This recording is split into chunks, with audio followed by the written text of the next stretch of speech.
নয় সচেতনতা চাই রে, বাঁচতে হলে জানতে হবে সঠিক তথ্য ভাই রে, সঠিক তথ্য ভাই রে।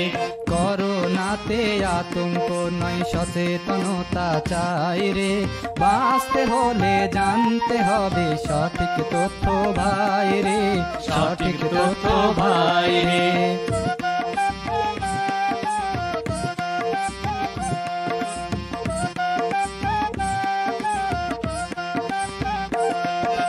ঘন ঘন সাবান পানিতে হাত ধোয়া চাই রে, বাইরে গেলে সঠিক নিয়মে মাস্ক পরি ভাই রে, মাস্ক পরি ভাই রে। ঘন ঘন সাবান পানিতে হাত ধোয়া চাই রে, বাইরে গেলে সঠিক নিয়মে মাস্ক পরি ভাই রে, মাস্ক পরি ভাই রে।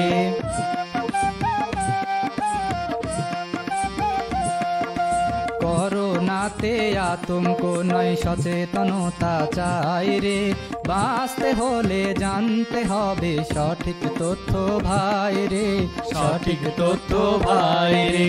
করোনাতে আতঙ্ক নয় সচেতনতা চাই রে, বাঁচতে হলে জানতে হবে সঠিক তথ্য ভাই রে, সঠিক তথ্য ভাই রে, সঠিক তথ্য ভাই রে, সঠিক তথ্য ভাই রে, সঠিক তথ্য ভাই রে, সঠিক তথ্য ভাই রে, সঠিক তথ্য ভাই রে, সঠিক তথ্য ভাই রে। সুপ্রিয় শ্রোতা বন্ধু, আপনারা শুনছেন বরেন্দ্র রেডিও ৯৯.২ FM। সকলকে প্রীতি ও শুভেচ্ছা জানিয়ে শুরু করছি করোনা প্রতিরোধ, জনসচেতনতা সৃষ্টি, স্বাস্থ্যসেবা, গুজব, অপপ্রচার ও তথ্যের মহামারী রোধ ও অভিযোজন বিষয়ে ফোন ইন অনুষ্ঠান হ্যালো ডাক্তার। আজকের বিষয় করোনায় সৃজনশীল এবং উদ্ভাবনী শক্তির মাধ্যমে দক্ষতা বৃদ্ধি এবং আচরণগত পরিবর্তন। পুরো আয়োজন জুড়ে আপনাদের সাথে আছি আমি নাজনীন নাহার শিমু। আপনারা শুনছেন বরেন্দ্র রেডিও ৯৯.২ FM। অনুষ্ঠানটি দ্য আমেরিকান সেন্টার ঢাকা এবং Bangladesh NGOs network for radio and communication BNNRC'র কারিগরি সহায়তায় নির্মিত। এই অনুষ্ঠান সম্পর্কে আপনার মতামত জানাতে পারেন ফেসবুক এবং SMS এর মাধ্যমে। আমাদের ফেসবুক ঠিকানা www.facebook.com/বরেন্দ্ররেডিও-নওগাঁ। আর যারা SMS এর মাধ্যমে প্রশ্ন করতে চান, মতামত জানাতে চান, তাদের জন্য বলছি আপনার মোবাইলে রাইট মেসেজ অপশনে গিয়ে টাইপ করুন আরবি স্পেস আপনার নেম স্পেস লোকেশন এবং আরও একটি স্পেস দিয়ে আপনার মতামত লিখে পাঠিয়ে দিন 7171 এই নম্বরে। শ্রোতা বন্ধুরা, 21 শতকে কোনো দেশের অর্থনৈতিক উন্নতি নির্ভর করে মূলত সে দেশের বিশ্ববিদ্যালয়ের শিক্ষার মানের উপর। সুপ্রিয় শ্রোতা বন্ধুরা, আজ আমাদের সাথে হ্যালো ডাক্তার অনুষ্ঠানে ফোন কলের মাধ্যমে যুক্ত আছেন ডাক্তার শাহাদাত রাজিন সাগর, পরিচালক NS consultation centre, Manda, Naogaon. তিনি আমাদের সঠিক তথ্য দেবেন, আমাদের কর্তব্যগুলো স্মরণ করিয়ে দিবেন, আপনাদের প্রশ্নের উত্তর দেবেন। স্যার, আজকের অনুষ্ঠানে আপনাকে স্বাগত জানাচ্ছি। কেমন আছেন আপনি? জি আলহামদুলিল্লাহ, আমি অনেক ভালো আছি। আর সেই সাথে আপনাকে অসংখ্য ধন্যবাদ জানাচ্ছি। জি ধন্যবাদ আপনাকে। করোনাকালীন এই সময়ে প্রতিদিনই সংখ্যা বেড়ে যাচ্ছে, তা হচ্ছে করোনা রোগীর সংখ্যা।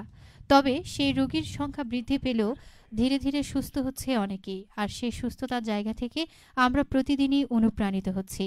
তবে খবর যদি না দেখি আর খবরের যদি না জানা থাকে, তাহলে আমরা কিন্তু সচেতনতার জায়গা থেকে পিছিয়ে থাকব। এজন্য শ্রোতা, অনুষ্ঠানের শুরুতে শুনব নওগাঁর করোনা পরিস্থিতি। নওগাঁর করোনা পরিস্থিতি নিয়ে আমাদের সাথে আছেন শরীফউদ্দিন। নওগাঁয় করোনা ভাইরাসে আক্রান্ত হয়ে এখন পর্যন্ত 21 জনের মৃত্যু হয়েছে, আর শনাক্ত রোগীর সংখ্যা 1350 জন। আজ নওগাঁ জেলার সিভিল সার্জনের ওয়েবসাইট থেকে করোনা ভাইরাস পরিস্থিতির এই সবশেষ তথ্য জানা যায়। উপজেলা বিভাজনে শনাক্ত রোগীর সংখ্যা: সদরে 535, রানীনগর 60, আত্রায় 34, মহাদেবপুর 110, মান্দা 51, বদলগাছি 114, পত্নীতলা 102, ধামইরহাট 55, নিয়ামতপুর 70, সাপাহার 131 ও পোরশায় 88 জন। শনাক্ত রোগীদের মধ্যে হাসপাতালে চিকিৎসা নিচ্ছেন 10 জন, আর অন্য রোগীরা নিজ নিজ বাসায় চিকিৎসাধীন অবস্থায় আছেন।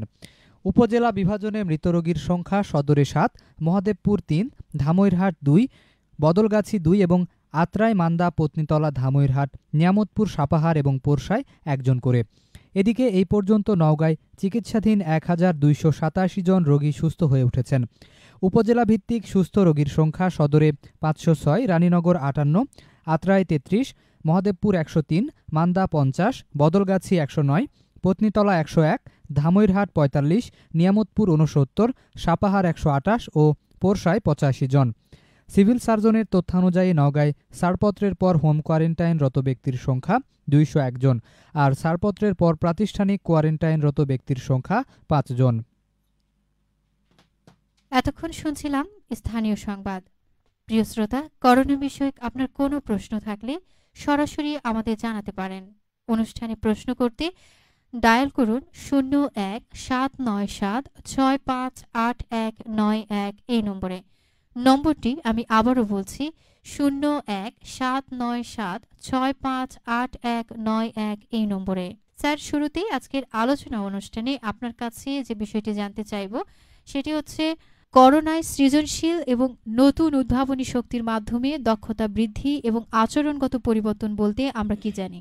জি, ধন্যবাদ আপনাকে। আসলে সৃজনশীলতা বলতে আমরা বুঝি কোনো মানুষের নিজস্ব চিন্তাভাবনার আলোকে কোনো কিছু নতুন কিছু তৈরি করা বা কোনো বিষয়কে নতুনভাবে উপস্থাপন করার চিন্তাকে সৃজনশীলতা বলে। আর যেমন গল্প, কবিতা, উপন্যাস লেখা বা কোনো কিছু তৈরি করা বা কিছু ডিজাইন করা, এ ধরনের যে সৃজনশীলতা বা দেখা যাচ্ছে যে এই যে জিনিসগুলো যারা তৈরি করছে বা গল্প, কবিতা বা কোনো কিছু জিনিস যিনি তৈরি করছেন তাকে বা যিনি এই সৃজনশীলতা চর্চা করেন বা সৃষ্টিশীল হন বা নতুন কিছু উপহার দেন, তিনি আসলে সৃজনশীল। সৃজনশীলতা আসলে কয়েকটা প্রকার রয়েছে। যে উদ্ভাবনের কথা বললেন, নতুন কিছু তৈরি করা, নতুন কিছু তৈরি করাই হলো উদ্ভাবন। একটা জিনিস নতুন কিছু তৈরি করা, আর যারা উদ্ভাবন করেন তারা উদ্ভাবনী সৃজনশীল। যেটা বললাম এর আগে, যারা তৈরি করেন, কোনো কিছু তৈরি করেন তারা সৃজনশীল, বা এই যে সৃজনশীলতা যারা চর্চা করেন তারা আসলে সৃজনশীল। আর যারা নতুন কিছু উদ্ভাবন করেন তারা উদ্ভাবনী সৃজনশীল। মানুষের প্রয়োজনের সাথে সাথে উদ্ভাবনী শক্তি এক সমন্বয় হলো উদ্ভাবনী সৃজনশীলতা। যেমন ধরুন যে প্রাচীন যুগের কথা চিন্তা করবেন, যে ইতিপূর্বে যেগুলো জিনিস আমরা পাইনি বা যেগুলো জিনিস আমাদের কল্পনাও ছিল না, কেউ না কেউ কিন্তু এই কল্পনাটা করেছে বলে আজকে আমরা প্রযুক্তি ব্যবহার করতে পারছি। এটা যা কেউ সৃষ্টি করেছে, যেমন যানবাহন বলেন বা ইন্টারনেট বলেন বা যে মোবাইল ফোন বলেন, এগুলো কিন্তু কেউ না কেউ তৈরি করেছে। এই যে সৃজনশীল বা উদ্ভাবন করেছেন একটা নতুন কিছু। তো এই নতুন কিছু উদ্ভাবনের যে ব্যাপারটা রয়েছে, করোনাকালীন সময় কিন্তু আমরা অনেকেই ঘরবন্দি, বিশেষ করে যারা শিক্ষার্থী রয়েছে। করোনাকালীন সময়ে যে জিনিসটা খেয়াল করবেন যে সবাই কিন্তু ঘরবন্দি। বিশেষ করে ঘরবন্দির কথা বলতে গেলে যেটা বলা হয় যে স্কুল কলেজ বন্ধ থাকার জন্য, যে শিক্ষা প্রতিষ্ঠান বন্ধ থাকার কারণে শিক্ষার্থীরা কিন্তু ঘরবন্দি অবস্থায় এখন বর্তমানে রয়েছে। যদিও কর্মস্থলে মানুষ ফিরেছে, কর্মের যে ব্যাপারটা, অর্থ সংকটের যে ব্যাপারটা রয়েছে সেটা মোকাবেলার জন্য কর্মস্থলে ফিরেছে, কিন্তু শিক্ষার্থীরা কিন্তু এখনো পর্যন্ত ঘরে অবস্থান করছে এটি করোনা ভাইরাস মোকাবেলার জন্য। তো সেক্ষেত্রে শিক্ষার্থীরা কিন্তু নতুন কিছু জিনিস উদ্ভাবন করতে পারে। যেমন ঘরে বসেই তথ্য প্রযুক্তি কিন্তু এখন নতুন কিছু উদ্ভাবন করা হচ্ছে। যেমন ঘরে বসেই যে জিনিসটা কোনো একটা অ্যাপসের মাধ্যমে কিন্তু আমরা অনেক কিছু খুব সহজে পেয়ে যাই। আর ফেসবুকের যে কথাটা বলি, ফেসবুকটা কিন্তু একটা যোগাযোগ মাধ্যম, সেটাও কিন্তু আমরা ওই তথ্য প্রযুক্তির বদৌলতেই পেয়েছি, এবং সেটাও একটা সৃষ্টিশীল উদ্ভাবন। তো সেক্ষেত্রে তারা কিন্তু কোনো কিছু জিনিস তৈরি করতে পারে, বা সেটা কিন্তু কোনো মাধ্যম দ্বারা দেখা যাচ্ছে যে কিছু একটা মাধ্যম দ্বারা দেখে সেটা কিন্তু তৈরি করতে পারে। একসময় এই যে তৈরি করছে, একটা ছোট্ট জিনিস তৈরি করছে, সেখান থেকে কিন্তু তার কল্পনার আরও সুদূর প্রসার হবে, বা কল্পনার যে জিনিসটা কিন্তু সেটা কিন্তু আরও বেশি প্রসারিত হবে। অর্থাৎ সেখান থেকে কিন্তু আরও সে নতুন কিছু উদ্ভাবন করতে পারে বা নতুন কিছু তৈরি করতে পারে। এ থেকে আর একটা জিনিস রয়েছে, যে করোনাকালীন সময়ে অনেকেই যে একঘেয়েমি চলে এসেছে ঘরের মধ্যে, অনেক সময় ধরে থাকার কারণে একঘেয়েমি চলে এসেছে, যে একটা একঘেয়েমি চলে এসেছে, সেখান থেকে কিন্তু একটু পরিত্রাণ পাওয়া সম্ভব। যে যদি নতুন কিছু নিয়ে পড়ে থাকে একজন শিক্ষার্থী, যদি পড়াশোনার পাশাপাশি যদি সে অন্যান্য কাজের সাথে নিজেকে সম্পৃক্ত করে তোলে, তাহলে কিন্তু সেই একটা একঘেয়েমি যেটা ছিল পড়াশোনার, দীর্ঘ সময় পড়াশোনা করার পর যে একটা একঘেয়েমি চলে আসে, সেটা থেকে কিন্তু কিছুটা হলেও নিজেকে ভালো রাখতে পারবে। এর সাথে যে নতুন কিছু সৃষ্টি করার যে একটা যে একটা ইচ্ছা, সেই ইচ্ছা থেকেও কিন্তু নতুন কিছু সে তৈরি করতে পারবে। আর আরেকটা জিনিস খেয়াল রাখবেন, যে কেউ যদি কোনো একটা শিক্ষার্থী ছোট্ট একটা কিছু জিনিস তৈরি করতে পারে একবার, তার কিন্তু ওই যে একটা ছোট্ট জিনিস তৈরি করতে পারার যে একটা উচ্ছ্বাস বা যে আনন্দটা, সেটা কিন্তু পরবর্তীতে আরো বড় কিছু তৈরি করার যে একটা সাহস, যে সাহসটা যোগাবে। আর আরেকটা দিক আপনি প্রশ্ন করেছেন, যে আচরণবিধি, আচরণগত যে পরিবর্তন, সেটা হচ্ছে শিক্ষার্থীরা আসলে যেটা শিক্ষা, প্রাতিষ্ঠানিক শিক্ষা এবং সামাজিক যে শিক্ষার ব্যাপারটা রয়েছে, সামাজিকভাবে এবং পারিবারিকভাবে কিন্তু আমরা অনেক শিক্ষা গ্রহণ করে থাকি। প্রাতিষ্ঠানিক শিক্ষা সেটা একটা পুরোটাই আলাদা একটা ব্যাপার, এবং যে সামাজিক এবং পারিবারিক যে শিক্ষাটার ব্যাপার, সেটাও কিন্তু টোটালি আলাদা। তো সমাজ থেকে যে শিক্ষা, যেমন বড়দের শ্রদ্ধা করা এবং তাদের সাথে ভালো আচরণ করা, যে আচরণগত যেই দিকটা রয়েছে, করোনাকালীন সময় কিন্তু ঘরে থাকাকালীন সময়ে অনেকের সাথে কিন্তু সেটা দেখা সাক্ষাতের একটা কমতি রয়ে গেছে। অনেকেই কিন্তু হয়তো বাইরে ঘোরাফেরা করছেন না। আর আরেকটা দিক খেয়াল রাখতে হবে, যে একটা আমি ইতিপূর্বে বলেছি যে একটা মেন্টালি একটা চাপে রয়েছে প্রত্যেকটা মানুষের, প্রত্যেকটা মানুষই কিন্তু একটা মেন্টালি চাপে রয়েছে। সেক্ষেত্রে অনেকের সাথেই কিন্তু এই যে খারাপ আচরণটা কিন্তু অটোমেটিকলি হয়ে যাচ্ছে। এটা আমি লক্ষ্য করেছি, যে অটোমেটিকলি ভাবে এখন গ্রামে বা একই পরিবারের মানুষের সাথে বা প্রতিবেশীর সাথে কিন্তু একটা ঝগড়াঝাটি, এরকম কিন্তু অনেক ঘটনা আমি লক্ষ্য করেছি। তো এটা কিন্তু সেই অর্থনৈতিক সংকটই বলেন, বা যে দীর্ঘ ঘরে থাকা যে একঘেয়েমি জীবন কাটাচ্ছে, এ থেকেও কিন্তু আসলে একটা সবকিছু মিলে মানুষ কিন্তু একটা অসহায়ত্ব জীবন যাপন করছে। তো আমি বলবো যে আচরণগত দিক যেটা রয়েছে, সেটা করোনাকালীন সময়ে অবশ্যই নিজেকেই সেই জিনিসটা দেখতে হবে, যে আমরা সমাজ থেকে যে শিক্ষাটা গ্রহণ করি সেটা অবশ্যই আমাদের মেনে চলতে হবে।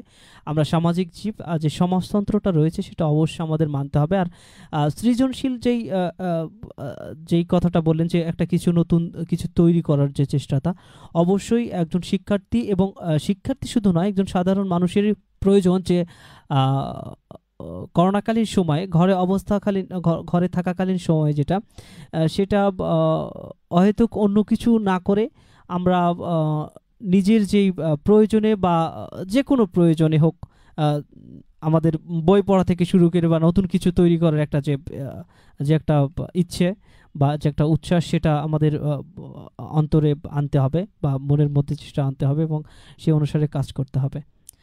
জি, আপনাকে ধন্যবাদ জানাচ্ছি। করোনার সৃজনশীল নতুন উদ্ভাবনী শক্তির মাধ্যমে দক্ষতা বৃদ্ধি এবং আচরণগত পরিবর্তনের বিষয়গুলো আপনি আমাদেরকে জানিয়েছেন। আর এই মুহূর্তটাই বলবো যে আপনার কাছে যেটি জানতে চাও আমার, যে বর্তমান সময়ে যে লকডাউনটা যেটা পার হয়ে গেল, এবং শিক্ষা প্রতিষ্ঠান কিন্তু এখনও লকডাউনের অবস্থায় আছে, যে এখনও শিক্ষা প্রতিষ্ঠান খোলেনি, এ সময় সৃজনশীল এবং উদ্ভাবনী শক্তির মাধ্যমে কি কি নতুন পথ তৈরি হতে পারে বলে আপনি মনে করেন? ধন্যবাদ আপনাকে। আসলে লকডাউনের পর থেকে এখনো পর্যন্ত কিন্তু শিক্ষা প্রতিষ্ঠান খোলেনি। তো সেক্ষেত্রে শিক্ষার্থীদের অবশ্যই আমি বলবো যে পড়াশোনা ঘরে থাকাকালীন অবস্থায় পড়াশোনা চালিয়ে যেতে হবে, কারণ শিক্ষা প্রতিষ্ঠানে না গেলেও কিন্তু পড়াশোনার প্রয়োজন রয়েছে। তবে এখনো পর্যন্ত বেশ কয়েকটি সময় সরকার কর্তৃক নির্ধারণ করা হয়েছিল, যে একটা নির্ধারিত সময় দেওয়া হয়েছিল, যে এত তারিখের পরে শিক্ষা প্রতিষ্ঠান খোলা হতে পারে, এরকম সম্ভাব্য একটা সময় দেওয়া হয়েছিল। কিন্তু তারপরেও দেশের করোনা পরিস্থিতির কারণে সেটি এখনো পর্যন্ত বন্ধ রয়েছে। তো সেক্ষেত্রে সৃজনশীল যেই জিনিসটা রয়েছে, নতুন কিছু তৈরি করা, যে উদ্ভাবন করার যে একটা মন মানসিকতা বা নতুন কিছু তৈরি করা, যে সেটা যে সৃজনশীল মন মানসিকতা, সেটা অবশ্যই কাজে লাগিয়ে করোনার যে একঘেয়েমিতা সেটা অবশ্যই আপনি কাটাতে পারেন, এবং আপনার যে ব্রেনের যে চর্চা, একটা যে চর্চা, সেটাও কিন্তু আপনি করতে পারেন। আপনি একটা জিনিস খেয়াল রাখবেন যে শিক্ষা প্রতিষ্ঠান কিন্তু এখনো পর্যন্ত বন্ধ, এবং আগামী করোনা পরিস্থিতি যদি অস্থিতিশীল পরিস্থিতিতে যা থাকে, তাহলে কিন্তু এটা আরও পিছিয়ে যেতে পারে, বা সেটা রাষ্ট্র কর্তৃক সেটা ব্যাপার, রাষ্ট্রের আইন অনুযায়ী বা রাষ্ট্রের সিদ্ধান্ত অনুযায়ী কবে যে সেটা মানে খুলবে, সেটা একান্ত রাষ্ট্রের ব্যাপার। তবে আমি বলবো যে করোনাকালীন সময়ে শিক্ষার্থীদের যে একঘেয়েমিতা কাটাতে বা বাইরে হয়তো ঘোরাফেরা, বা দেখা যাচ্ছে যে করোনার যে সচেতনতা বৃদ্ধির যেটা ব্যাপার রয়েছে, স্বাস্থ্যবিধি মেনে চলতে গেলে কিন্তু অবশ্যই ঘর থেকে হয়তো বাইরে না যাওয়াই উত্তম। তো সেটা বাইরে না গিয়ে হয়তো ঘোরাফেরা না করে নিজেকে স্বাস্থ্য ঝুঁকিতে না ফেলে ঘরে বসেই পড়াশোনার পাশাপাশি যে সৃজনশীল কোনো কিছু তৈরি করার যে একটা ইচ্ছে বা মন মানসিকতা তৈরি করে, এবং এটা যদি করে, কোনো কিছু তৈরি করার যদি কোনো ইচ্ছে করে কোনো শিক্ষার্থী, তাহলে কিন্তু অবশ্যই সেই নিজের জ্ঞান চর্চা থেকে শুরু করে এবং আগামীতে ভালো কিছু করার একটা আশা সে রাখতে পারে। জি, আপনাকে ধন্যবাদ জানাচ্ছি, এবং সেই সাথে বলছি যে শিক্ষার্থীরা যেহেতু একঘেয়েমি হয়ে যাচ্ছে, সেক্ষেত্রে ঘরে বসেই তারা বিভিন্ন ধরনের বই পড়তে পারে, এবং সেই বইগুলো সেটা নিজস্ব শ্রেণীভেদেও হতে পারে, আবার দেখা গেল কোনো মনীষীদের বইও হতে পারে, সেগুলোও করতে পারে, অথবা অনলাইনের মাধ্যমেও কিন্তু অনেক ধরনের ট্রেনিং অপশন এখন চালু আছে। তো সেগুলো কিন্তু ঘরে বসেই তারা সেই ট্রেনিংগুলো নিতে পারে। এভাবেই তাদের মেধা বিকাশের জায়গাটা পরিচ্ছন্ন হবে বলে আমরা আশা রাখছি। স্যার, আমরা এই মুহূর্তটাই যে বিষয়টি আপনার কাছে জানতে চাইবো, যে এই সময় শিক্ষা প্রতিষ্ঠান বন্ধ, সেক্ষেত্রে কি ধরনের পদক্ষেপ নিলে শিক্ষার মান অটুট থাকবে বলে আপনি মনে করেন? জি, ধন্যবাদ আপনাকে। আসলে আমি ইতিপূর্বে বলেছি, শিক্ষা প্রতিষ্ঠান এখন পর্যন্ত বন্ধ রয়েছে, এবং দীর্ঘ সময় ধরে কিন্তু শিক্ষা প্রতিষ্ঠান বন্ধ, এবং আগামীতে করোনা পরিস্থিতি যদি অস্থিতিশীল অবস্থায় থাকে, তাহলে কিন্তু এর সময়সীমা আরও দীর্ঘ হতে পারে। তো শিক্ষা প্রতিষ্ঠান বন্ধ থাকাকালীন সময় আমি মনে করি যে ঘরে বসেই পড়াশোনা করা, ছেলেদের যে শিক্ষার্থীদের যে পড়াশোনার, সেটা কিন্তু করতে হবে, এবং এছাড়াও গৃহশিক্ষক দিয়ে কিন্তু স্বাস্থ্যবিধি মেনে পড়াশোনা চালিয়ে যাওয়া যেতে পারে। এছাড়াও অনলাইন ভিত্তিক বিভিন্ন শিক্ষা প্রতিষ্ঠান, বিভিন্ন বললে ভুল হবে, প্রায় প্রত্যেকটা শিক্ষা প্রতিষ্ঠান কিন্তু অনলাইন ভিত্তিক ক্লাসের ব্যবস্থা করে দিয়েছে। সেখান থেকে কিন্তু যে তথ্য প্রযুক্তির এই ব্যবহার করে কিন্তু শিক্ষা প্রতিষ্ঠানের যে অনলাইন ক্লাস, সেগুলো কিন্তু শিক্ষার্থীরা নিতে পারে, এবং সে থেকে কিন্তু একদম পড়াশোনা করতে পারে প্রত্যেকটা শিক্ষার্থী। আর আরেকটা জিনিস খেয়াল রাখতে হবে, যে শিক্ষার্থীরা কিন্তু আসলে তাদের কোনো কাজকর্ম নেই, তারা প্রত্যেকটা শিক্ষার্থী আমি মনে করি যে বাইরে হয়তো ঘোরাফেরাই করে, নইলে তাদের কোনো কাজ নেই, কর্ম নেই। তারা পড়াশোনার পাশাপাশি অনেকেই হয়তো করে, কিন্তু বেশিরভাগ শিক্ষার্থীরাই কিন্তু কোনো কাজকর্মের সাথে সম্পৃক্ত থাকে না। সেক্ষেত্রে বাইরে ঘোরাফেরা না করে অবশ্যই তাদের ঘরে অবস্থান করতে হবে, কারণ আড্ডা অবশ্য মানে একটা জিনিস আমি সাধারণ দৃষ্টিকোণ থেকে বলি, যে আড্ডা কিন্তু এককভাবে দেওয়া যায় না। সেক্ষেত্রে জনসমাগম সেখানেই কিন্তু গিয়ে আড্ডা দেয়। সুতরাং যেহেতু জনসমাগমগুলো এড়িয়ে চলার জন্য বলা হয়েছে স্বাস্থ্যবিধিতে, বাংলাদেশ স্বাস্থ্য অধিদপ্তর থেকে যেহেতু বলা হয়েছে যে জনসমাগমগুলো এড়িয়ে চলতে হবে, তো অবশ্যই ঘরের বাইরে না গিয়ে পড়াশোনা, অনলাইন ভিত্তিক পড়াশোনার ব্যবস্থার যেহেতু সরকার করে দিয়েছে, এবং গৃহশিক্ষক দ্বারাও সে শিক্ষার যে ব্যাপারটা, সেটা কিন্তু সে চালিয়ে যেতে পারে। স্যার, আপনার সাথে একটু যুক্ত করতে চাই, যে যদি মনে করেন যে শিক্ষা প্রতিষ্ঠান যেহেতু বন্ধ আছে, এক্ষেত্রে অনেক ছেলেমেয়েরাই পড়াশোনা করছে না, যেমনটি আপনি বলছিলেন।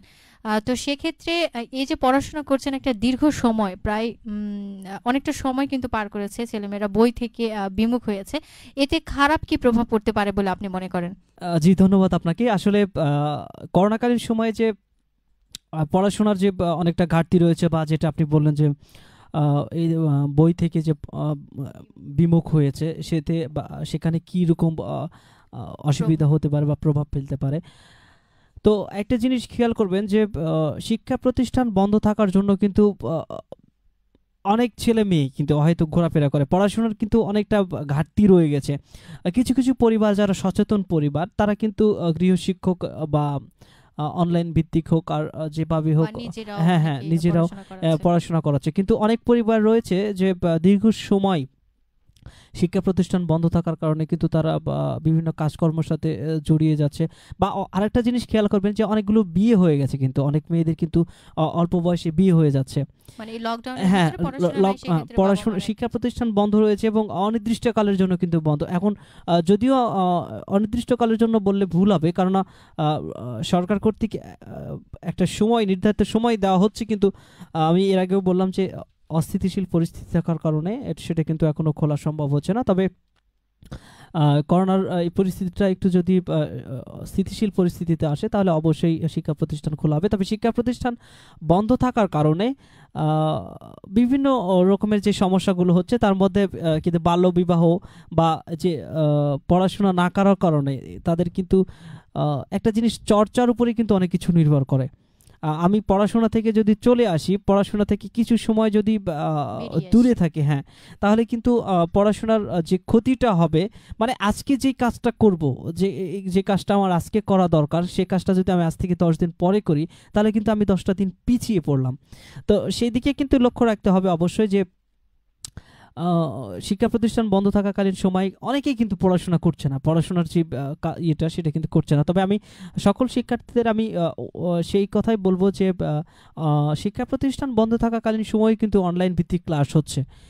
প্রত্যেকটা প্রতিষ্ঠানে অনলাইন ভিত্তিক ক্লাসের ব্যবস্থা করেছে এবং গৃহশিক্ষক দিয়েও যদি কারো অর্থনৈতিক যে সামর্থ্য যদি না থাকে, তাহলে কিন্তু তারা অনলাইন ভিত্তিক ক্লাস করতে পারে। বা বিভিন্ন তথ্য প্রযুক্তিতে কিন্তু প্রত্যেকটা বই কিন্তু মোবাইলের মাধ্যমে পড়া যায়। আর একটা জিনিস খেয়াল করবেন, এই যে করোনাকালীন সময়ে একটা জিনিস কিন্তু আমি লক্ষ্য করছি অধিক হারে বেড়ে গেছে, যে মোবাইলে যে গেম খেলার ব্যাপারটা, এটা কিন্তু খুবই একটি মারাত্মক ঝুঁকির মুখে আমাদের শিক্ষার্থীদের মাঝে, যে হ্যাঁ যুব সম্প্রদায়, এরা কিন্তু এই যে অনলাইনের মাধ্যমে যে গেমটা খেলছে, আসলে প্রত্যেকটা জিনিসেরই খারাপ এবং ভালো দিক রয়েছে।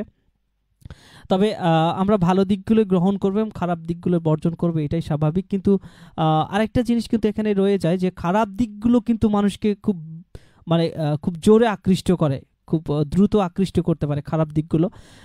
তো মোবাইলে গেমের যে ব্যাপারটা রয়েছে, এটা আসলে চিত্ত বিনোদনের ব্যাপার, কিন্তু আসলে যারা আসক্ত হয়ে পড়ছে, দেখেন যে আমি এমন তথ্য আমার কাছে আছে, আমি প্রত্যক্ষদর্শী, যে আমার একটা গল্প এখানে আপনার সাথে আপনাকে এবং সুপ্রিয় শ্রোতা বন্ধুরা আপনাদের জানাতে চাই, যে আমার এক ছোট ভাই, আমি বিকেলে আমার নিজস্ব যে চেম্বার রয়েছে, সেই চেম্বারে আমি বিকেলে 3টার দিকে বসি এবং সকাল থেকে 1টা পর্যন্ত। তো 3টের সময় আমি বাজারে সেই চেম্বারে যাচ্ছি, সে সময় দেখছি যে একটা গাছের গুড়িতে বসে সে মোবাইলে খেলছে। তো আমি বললাম যে কি করছিস? তো বলছে আমি গেম খেলছি। তো আমি সেখান থেকে চলে গেলাম। রাত 8টায় ফিরছিলাম, সে দেখি ওখানেই বসে আছে। তো আমি বললাম, কিরে, বাসায় কি নেট পাচ্ছে না বলে তুই এখানে এসে খেলছিস? তো সে আমাকে মানে একটু ভয় ভয় কণ্ঠস্বরে বলল যে না, আমার খেলতে খেলতেই রাত হয়ে গেছে। মানে সে 3টা থেকে রাত 8টা পর্যন্ত খেলছে। আমি ভেবেছিলাম যে তার বাসায় নেট পাচ্ছে না, যেহেতু অনলাইন ইন্টারনেটের মাধ্যমে সেই গেমটা খেলতে হয়। তো আমি ভাবলাম যে সে বাসায় নেট পাচ্ছে না, কিন্তু সে একটু চিত্ত বিনোদনের জন্য সে বাইরে এসে আবার খেলছে, রাত হয়ে গেছে, রাস্তায় বসে খেলছে। তো সে আমাকে বলছিল যে না, আমার খেলতে খেলতে রাত হয়ে গেছে, মানে 3টা থেকে রাত 8টা পর্যন্ত, এখানে একটা লং টাইম। তো আমি প্রত্যেকটা শিক্ষার্থীর পরিবারের দৃষ্টি আকর্ষণ করছি, আপনারা দেখবেন যে আসলে এই জিনিসগুলো থেকে যেন শিক্ষার্থীদের একটু দূরে রাখার চেষ্টা করবেন। আর এর জন্য আপনার পরিবারের সকল সদস্য, বিশেষ করে মা বাবার কথা বলি, আপনার সন্তানদের আপনারা অতিরিক্ত একটা সময় দিবেন, যেটা খুবই প্রয়োজন এই মুহূর্তটাতে। পিতামাতার গুরুত্বটা সবচাইতে বেশি। তারা যদি ছেলে মেয়েদের পাশে থাকে তাহলে অনেক জিনিসই ভালো হয়ে উঠতে পারে। এবং আমি যেটা বলবো যে তারা কিন্তু আসক্ত হয়ে যাচ্ছে মোবাইলের নেশার, মানে মোবাইলের প্রতি আসক্ত হচ্ছে। সেই আসক্তের জায়গাটা কিন্তু আরও খারাপ প্রভাব পড়তে পারে বর্তমান যুব সমাজের উপর। সেই বিষয়টি আমরা অবশ্যই মেনে চলার চেষ্টা করবো এবং সেটা প্রতিরোধের চেষ্টা করবো। স্যার, আমাদের একটি ফোন কল এসেছে, আমরা সেই ফোন কলটি নিতে চাই। শ্রোতা কে ছিলেন আমাদের সাথে, নাম পরিচয় দিয়ে আপনার প্রশ্নটি করতে পারেন। হ্যালো, আসসালামু আলাইকুম। আমি রাহুল বলছিলাম মান্দা উপজেলা থেকে। জি, ডাক্তার সাহেবের কাছে আমার একটু প্রশ্ন ছিল, ইমিউনিটি বাড়াতে খাদ্য তালিকায় কি কি খাবার রাখা উচিত? জি, ধন্যবাদ শ্রোতা, আপনি আমাদের আলোচনা শুনতে থাকুন, অবশ্যই আপনার উত্তরটি পেয়ে যাবেন। স্যার, যেমনটি শুনছিলাম যে ইমিউনিটি বাড়াতে খাদ্য তালিকায় কি কি খাবার রাখা যেতে পারে বলে মনে করেন, বা তিনি সেই বিষয়টি জানতে চেয়েছিলেন, আমাদেরকে যদি বলতেন এই বিষয়টা। জি, ধন্যবাদ শ্রোতা বন্ধু। আসলে শরীরের রোগ প্রতিরোধ ক্ষমতা একটি গুরুত্বপূর্ণ জিনিস। আমরা অনেকেই অনেক জিনিস লক্ষ্য করেছি, ছোটোখাটো যেগুলো রোগ আসলে কিন্তু সাধারণভাবে অনেকেই এমনিতেই সেরে যায়। দেখা যাচ্ছে আমার আজকে সর্দি জ্বরে আক্রান্ত হয়েছি, আমার কোনো ওষুধ ছাড়াই আমি সেরে যাচ্ছি। আসলে এটা আসলে এমনিতেই কোনো রোগ সরে যায় না, এটা রোগ প্রতিরোধ ক্ষমতা কাজ করে বিধায় আমাদের। আর যখন কোনো রোগ প্রতিরোধ ক্ষমতা কাজ করে না, ব্যর্থ হয়ে যায়, ঠিক সেই মুহূর্তে আমাদের ওষুধপত্র নিতে হয় এবং অ্যান্টিবায়োটিক ব্যবহার করতে হয়। আসলে আমি বলবো যে প্রত্যেকটা মানুষেরই খাবারের তালিকায় পুষ্টিকর খাবার রাখা জরুরি। আর সেক্ষেত্রে অবশ্যই আমিষ জাতীয় এবং শর্করা যেগুলো জাতীয় এবং যে খাবারগুলো শরীরের জন্য অনেক পুষ্টিকর সেই খাবারগুলো রাখতে পারেন। মাছ মাংস অবশ্যই রাখবেন। মাছ মাংসের সাথে আসলে যে মাছ মাংসই একটা মানুষের শরীরের খাদ্য চাহিদা বা পুষ্টি চাহিদা মেটায় তা কিন্তু নয়।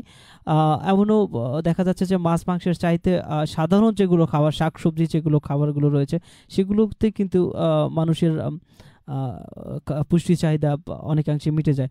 তো আরেকটা জিনিস খেয়াল একটা জিনিস নিয়ে আলোচনা করতে যায় যে কচু শাক আসলে কিন্তু প্রচুর পরিমাণে আয়রন রয়েছে, বা এরকম জাতীয় যে খাবারগুলো রয়েছে বা ফল রয়েছে, যে খাবার ফলগুলো সেটাও কিন্তু যে সেগুলো কিন্তু আপনি খাবারের তালিকায় রাখতে পারেন।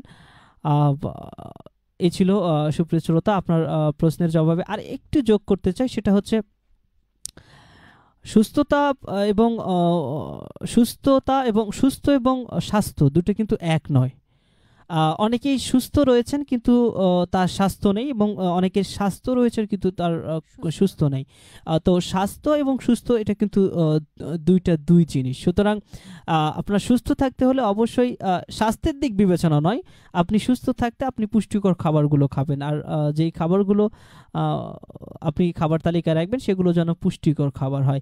আর অনেকেই দেখা যাচ্ছে যে বাইরে থেকে যে ফাস্ট ফুডগুলো খান, যেগুলো আসলে খাদ্যে মানে শরীরের জন্য বিপজ্জনক। একটা জিনিস আসলে অতি দুঃখের সহিত জানাতে হচ্ছে যে আমাদের দেশের এখন প্রায় আসলে সেরকমভাবে রিসার্চ করা নেই, তবুও বলছি যে প্রায় 65% মানুষ বোধহয় প্রতিদিন খাবারের তালিকায় তাদের ওষুধ রাখতে হয়। তো বিশ্ব স্বাস্থ্য সংস্থার একটা জরিপে রয়েছে বাংলাদেশের মানুষ প্রায় 5 ভাগ মানুষ সুস্থ রয়েছেন, 20 ভাগ মানুষ সুস্থ একদম অসুস্থ, মানে এরা কোনো সুস্থ নয়, এরা হাসপাতালে মনে করেন যে চিকিৎসকের তত্ত্বাবধানে রয়েছেন 20 ভাগ মানুষ। আর 75 ভাগ মানুষ ভালো না খারাপও না, মানে সুস্থও না অসুস্থও না, এই সুস্থ অসুস্থর মাঝামাঝি রয়েছেন। অর্থাৎ আমি বলতে চাচ্ছি যে ওই 60%, 65 বা তার 65% মানুষগুলো ওই প্রতিদিন খাবার তালিকায় তাদের কিছু না হলেও অ্যাসিডিটির প্রবলেমের কারণে কিন্তু তাদের গ্যাসের ওষুধগুলো রাখতে হয়। তো এই জিনিসগুলো অবশ্যই ফাস্ট ফুড বা যেগুলো খাবারের মানে আমাদের শরীরে ক্ষতি করবে সেগুলো খাবার এড়িয়ে চলার জন্য আমি সাজেস্ট করব।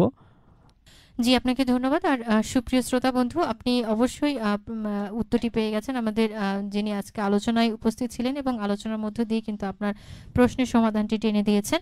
স্যার, আমরা আলোচনায় আবারও ফিরতে চাই যে করোনাকালীন অবাস্তব, অমূলক এবং ভ্রান্ত ধারণাগুলো কি ধরনের হতে পারে, যেটা শিক্ষা প্রতিষ্ঠানকে ঘিরে, এবং কোনটা সত্য বা মিথ্যা যাচাই কিভাবে করব সে সম্পর্কে যদি আপনি বলতেন।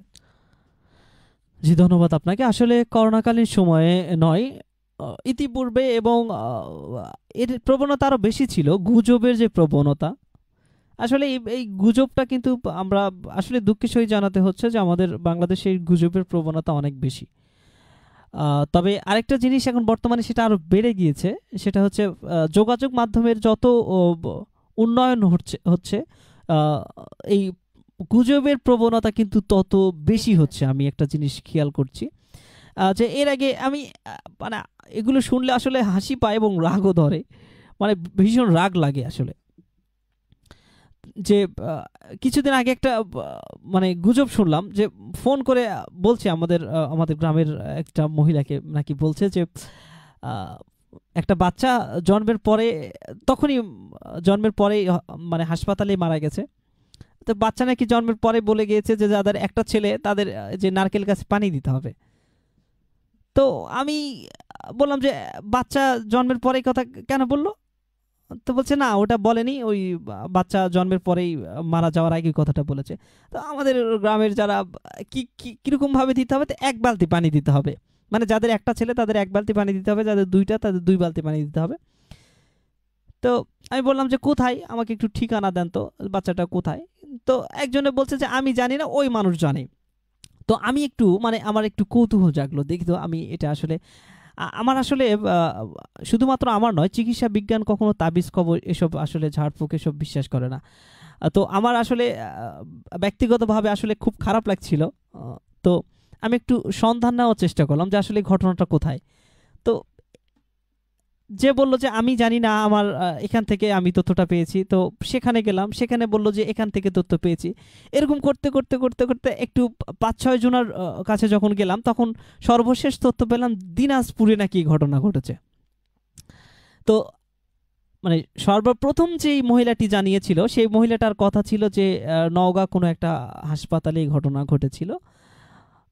তো নওগাঁতে যখন তথ্য নিয়ে দেখি, তো নওগাঁর আরও বেশ কয়েকজনের তথ্য নিয়ে দেখি আস্তে আস্তে এটা দিনাজপুরে গিয়েছে। তা আমি আসলে পরবর্তীতে আর কোনো তথ্য নেইনি, সম্ভবত দিনাজপুর থেকে ভারতে চলে যেত তথ্যটা। তো এই যে গুজব, হ্যাঁ এই যে গুজব, এই গুজবগুলো কিন্তু আসলে খুবই বিভ্রান্তি ছড়ায়। তো করোনাকালীন সময়ে শিক্ষা প্রতিষ্ঠানকে নিয়েও কিন্তু এরকম অনেক গুজব ছড়িয়েছিল যে আগামী সপ্তাহে শিক্ষা প্রতিষ্ঠান খুলছে বা পরীক্ষা হচ্ছে। আসলে সরকারি যেই নির্দেশনা, সেই নির্দেশনা অনুযায়ী এখনও পর্যন্ত শিক্ষা প্রতিষ্ঠান বন্ধ রয়েছে এবং করোনা পরিস্থিতি স্থিতিশীল না হওয়া পর্যন্ত শিক্ষা প্রতিষ্ঠান বন্ধ থাকবে। তো এই যে অনেক সময় দেখেছিলাম যে এত তারিখ থেকে এত তারিখ খুলবে এবং হ্যাঁ পরীক্ষা নেওয়া হবে বা বিভিন্ন চাকরির পরীক্ষা। আবার আরেকটা জিনিস খেয়াল করবেন যে শিক্ষার্থীদের যারা বেকার রয়েছে বা যারা আন্ডার গ্র্যাজুয়েট বা এরকম সময় যারা উচ্চ মাধ্যমিক পাশ করেছে, যাদের একটা কর্মের দরকার, ঠিক এই সময় দেখেন বিভিন্ন মানে ফেসবুক থেকে হোক আর বা অন্যান্য যোগাযোগ মাধ্যম থেকে হোক, তারা কিন্তু বিভিন্ন নিয়োগ বিজ্ঞপ্তি দিচ্ছে যে চাকরি হবে এরকম। এই যে আসলে এই যে মানে ভুল জিনিসগুলো, হ্যাঁ ভুল জিনিসগুলো, এগুলো কিন্তু শিক্ষার্থীদের মধ্যে একটা বিভ্রান্তি সৃষ্টি করছে। আর আরেকটা জিনিস যে আগামী যে উচ্চ মাধ্যমিক যে পরীক্ষাটা বা জেএসসি যে পরীক্ষাটা, এই জিনিসটা অনেকেই এরকম গুজব ছড়িয়েছিল যে আগামী এত তারিখে পরীক্ষা হবে, এরকম কথা লিখেছিল, আমিও দেখেছি। তো শিক্ষার্থীদের মধ্যে কিন্তু একটা আতঙ্ক সৃষ্টি হয়ে গিয়েছিল যে এত তারিখে পরীক্ষা হবে বা এর আগে কোনো আমরা ক্লাস করলাম না, কোনো পড়াশোনা করলাম না, আমরা কি পরীক্ষা দিব। এই যে একটা বিভ্রান্তিকর অবস্থা সৃষ্টি হয়েছে, এ থেকে কিন্তু শিক্ষার্থীদের যেমন বিভ্রান্তিকর অবস্থায় এবং তার শিক্ষার্থীদের পরিবারও একটা বিভ্রান্তিকর অবস্থায়। জি জি স্যার, আমাদের একটি ফোন কল এসেছে, আমরা সেই ফোন কলটি নিতে চাই। শ্রোতা কে ছিলেন আমাদের সাথে, নাম পরিচয় দিয়ে আপনার প্রশ্নটি করতে পারেন। আমি তুবা বলছি সতীহাট থেকে।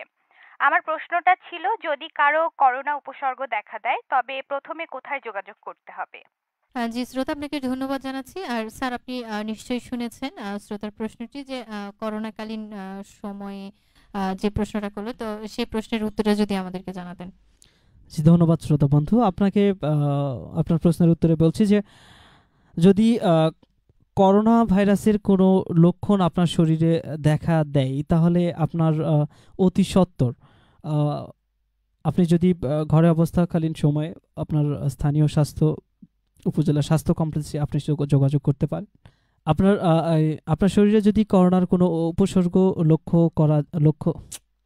আপনার শরীরে যদি করোনা ভাইরাসের কোনো লক্ষণ দেখা দেয় তাহলে সেক্ষেত্রে আপনি প্রথমে উপজেলা স্বাস্থ্য কমপ্লেক্সের কর্তৃপক্ষের সাথে যোগাযোগ করতে পারেন। আবার আপনি স্বাস্থ্য বাতায়নের যে নাম্বারগুলো রয়েছে, হটলাইনগুলো রয়েছে আইইডিসিআর এর, সেখানে আপনি ফোন করে জানাতে পারেন। সেখান থেকে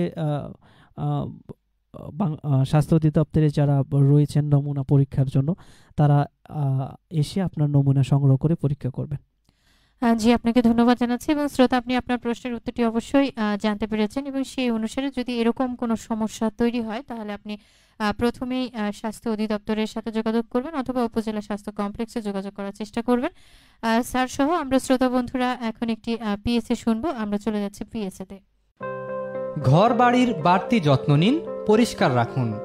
জীবাণুনাশক লিকুইডের সাহায্যে ঘরবাড়ি ও অফিস চত্বর পরিষ্কার রাখুন। ঘরবাড়ি অফিস চত্বর যত্ন নিয়ে পরিষ্কার রাখুন। প্রতিদিন সকালে ঘরের দরজা জানালা খুলে দিন, যাতে ঘরের দূষিত বাতাস বেরিয়ে যায়। জনস্বার্থে American Center, Dhaka. Bangladesh NGOs network for radio and communication, BNNRC। সৌজন্যে বরেন্দ্র রেডিও ৯৯.২ FM, নওগাঁ। সুপ্রিয় শ্রোতা বন্ধু, এতক্ষণ শুনছিলেন পিএসএ। অবশ্যই পিএসএ এর কথাগুলো আপনার মনে লেগেছে এবং মন থেকেই আপনি সেই কথাগুলো মেনে চলার চেষ্টা করবেন, তবে আপনি সুস্থ থাকবেন, আপনার পরিবার সুস্থ থাকবে। আপনারা শুনছেন বরেন্দ্র রেডিও ৯৯.২ FM। অনুষ্ঠানটি দ্য আমেরিকান সেন্টার, ঢাকা এবং Bangladesh NGOs network for radio and communication, BNNRC এর কারিগরি সহায়তায় নির্মিত। এই অনুষ্ঠান সম্পর্কে বা এই অনুষ্ঠানে যদি আপনি কোনো প্রশ্ন করতে চান তাহলে এখনই ডায়াল করুন 01-797-658191 এই নম্বরে। নম্বরটি আবারও বলছি 01-797-658191 এই নম্বরে। স্যার, আবারও আসছি আলোচনায় বা আপনার কাছে যে শিক্ষার্থীদের এখন ঘরে বসেই সময় যাচ্ছে, সেক্ষেত্রে তাদের উদ্ভাবনী শক্তি বিকাশে কি পদক্ষেপ প্রয়োজন হতে পারে বলে আপনি মনে করেন? জি, ধন্যবাদ আপনাকে। আসলে শিক্ষার্থীদের এই বর্তমান যে অবস্থা, করোনাকালীন সময়ে সবাই ঘরে অবস্থান করছে, যেহেতু শিক্ষা প্রতিষ্ঠান বন্ধ থাকার কারণে কিন্তু সবাই ঘরে অবস্থান করছে। পড়াশোনার পাশাপাশি যে উদ্ভাবনী যে শক্তিটার বিকাশের কথা আপনি বলেন, সেক্ষেত্রে কিন্তু তার পরিবার একটি গুরুত্বপূর্ণ ভূমিকা পালন করতে পারে। আসলে একটা শিশুর বা একটা ছেলে অথবা মেয়ের তার পিতামাতা কিন্তু একটি গুরুত্বপূর্ণ ভূমিকা পালন করতে পারে। যেমন যে একটা ছোট বাচ্চাকে যদি বলা হয় বাবা তুমি এটা করো, সে কিন্তু চেষ্টা করবে, মানে যদিও সেটা না বোঝে কিন্তু সেটা চেষ্টা করবে। অনুরূপভাবে যে একটা ছেলেকে যদি তার পিতামাতা বলে বাবা তুমি এটা করো, সেটার যদি সুফল বর্ণনা করে যে না তুমি এটা করলে এই জিনিসটা হবে, বা তুমি যদি এটা করো তাহলে এই সুফলটা পাবে, এই জিনিসগুলো যদি তার ব্রেনে সেট আপ করতে পারে, তার ব্রেনে যদি একবার ঢুকাতে পারে যে না আমার এটা করতে হবে, এটা আমার জন্য ভালো কিছু বই আনবে, তো সেক্ষেত্রে কিন্তু সে চেষ্টা করবে যে একটা কিছু তৈরি করার চেষ্টা করবে। বা দেখা যাচ্ছে প্রতিভার বিকাশের যে ব্যাপারটা, একটা কবিতা লেখার ব্যাপারটা যদি তার পিতামাতা যদি বলে বাবা তুমি এটা লেখার চেষ্টা করো, তুমি পারবে না কেন, তুমি তো পারবে, অন্যরা যদি পারে তুমি কেন পারবে না, এরকম একটা ইচ্ছে শক্তি যোগান দেওয়ার যদি পরিবার থেকে সাপোর্ট দেয় তাহলে কিন্তু একটা ছেলে অবশ্যই সেটা করার চেষ্টা করবে অন্তত পক্ষে। এবং প্রথমবারের চেষ্টায় যদি সে ব্যর্থ হয় তাহলে কিন্তু পরবর্তীতে তার মনটা অনেক খারাপ হয়ে যেতে পারে যে আমি পারছি না। তো তাকে অবশ্যই বোঝাতে হবে যে না তুমি পারবে, যে আসলে যার মধ্যে মানে একটা কিছু করার একটা চেষ্টা রয়েছে, একটা কিছু করার ইচ্ছে রয়েছে, সে কিন্তু অবশ্যই পারবে। তো আমি মনে করি তার পরিবার অবশ্যই যদি সাপোর্ট দেয় তাহলে একটা ছেলে বা একটা মেয়ে বা একজন মানুষ একটা ভালো কিছু করার জন্য এগিয়ে যেতে পারে বা একটা কিছু তৈরি। হ্যাঁ জি। এই অনুষ্ঠান সম্পর্কে আপনার মতামত জানাতে পারেন ফেসবুক এবং SMS এর মাধ্যমে। আমাদের ফেসবুক ঠিকানা www.facebook.com/বরেন্দ্ররেডিও-নওগাঁ। আর যারা SMS এর মাধ্যমে প্রশ্ন করতে চান, মতামত জানাতে চান, তাদের জন্য বলছি আপনার মোবাইলের রাইট মেসেজ অপশনে গিয়ে টাইপ করুন RB স্পেস আপনার নেম স্পেস লোকেশন এবং আরও একটি স্পেস দিয়ে আপনার মতামত লিখে পাঠিয়ে দিন 7171 এই নম্বরে। সুপ্রিয় শ্রোতা বন্ধুরা, এবার অন্য কিছু হোক বা ভিন্ন কিছুতে মন যাক, আমরা এবার শুনবো একটি রেডিও স্পট। আমরা চলে যাচ্ছি রেডিও স্পটে।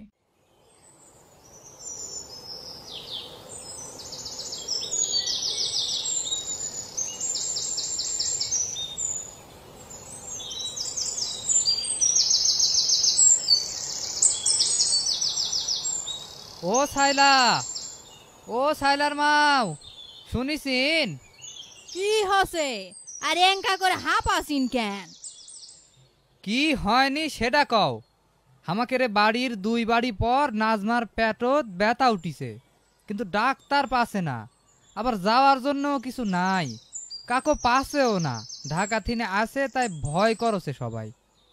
কি কসিনেল্লা? তুমি কি গেছলিন?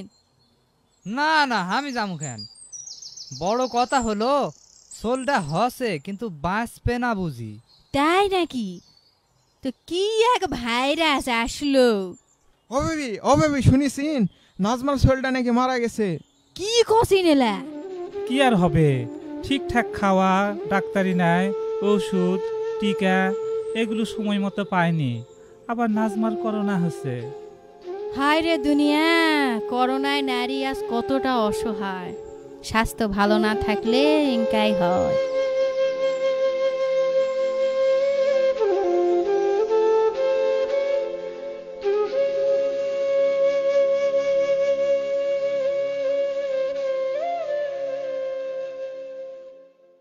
সুপ্রিয় শ্রোতা বন্ধু, এতক্ষণ শুনলাম রেডিও স্পট।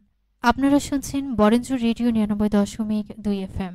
অনুষ্ঠানটি দ্য আমেরিকান সেন্টার ঢাকা এবং Bangladesh NGOs network for radio and communication BNNRC'র কারিগরি সহায়তায় নির্মিত।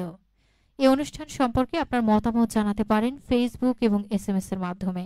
আমাদের ফেসবুক ঠিকানা www.facebook.com/বরেন্দ্ররেডিও-নওগাঁ। আর যারা SMS এর মাধ্যমে প্রশ্ন করতে চান, মতামত জানাতে চান, তাদের জন্য বলছি আপনার মোবাইলে রাইট মেসেজ অপশনে গিয়ে টাইপ করুন RB স্পেস আপনার নেম স্পেস লোকেশন এবং আরও একটি স্পেস দিয়ে আপনার মতামত লিখে পাঠিয়ে দিন 7171 এই নম্বরে। অর্থনীতির 4টি স্তর হচ্ছে আধুনিক শিক্ষা ও প্রশিক্ষণ, গবেষণা ও উদ্ভাবন, ই-সার্ভিস ও ডিজিটালাইজেশন।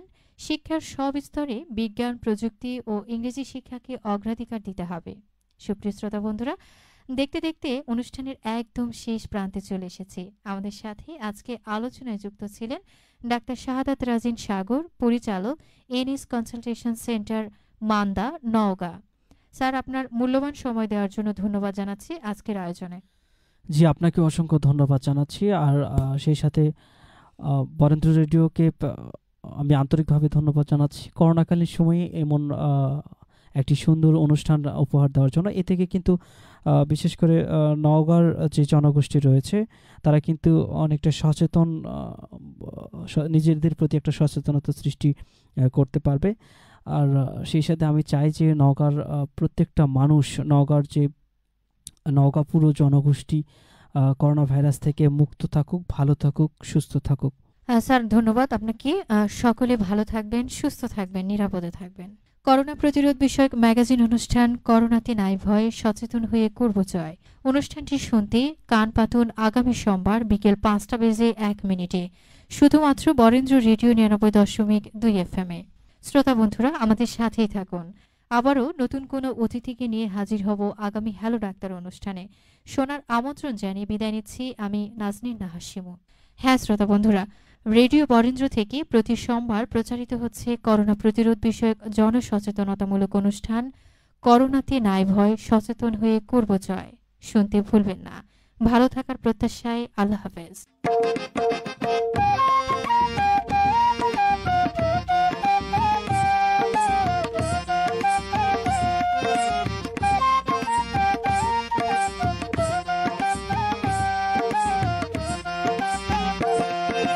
করোনাতে আতঙ্ক নয়, সচেতনতা চাই রে।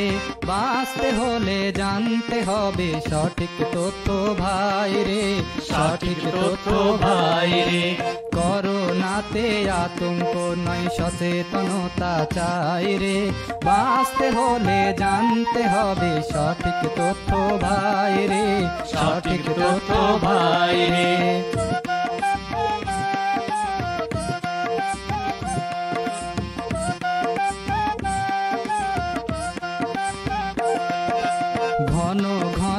সাবান পানিতে হাত ধোয়া চাই রে, বাইরে গেলে সঠিক নিয়মে মাস্ক পরি ভাই রে, মাস্ক পরি ভাই রে। ঘন ঘন সাবান পানিতে হাত ধোয়া চাই রে, বাইরে গেলে সঠিক নিয়মে মাস্ক পরি ভাই রে, মাস্ক পরি ভাই রে।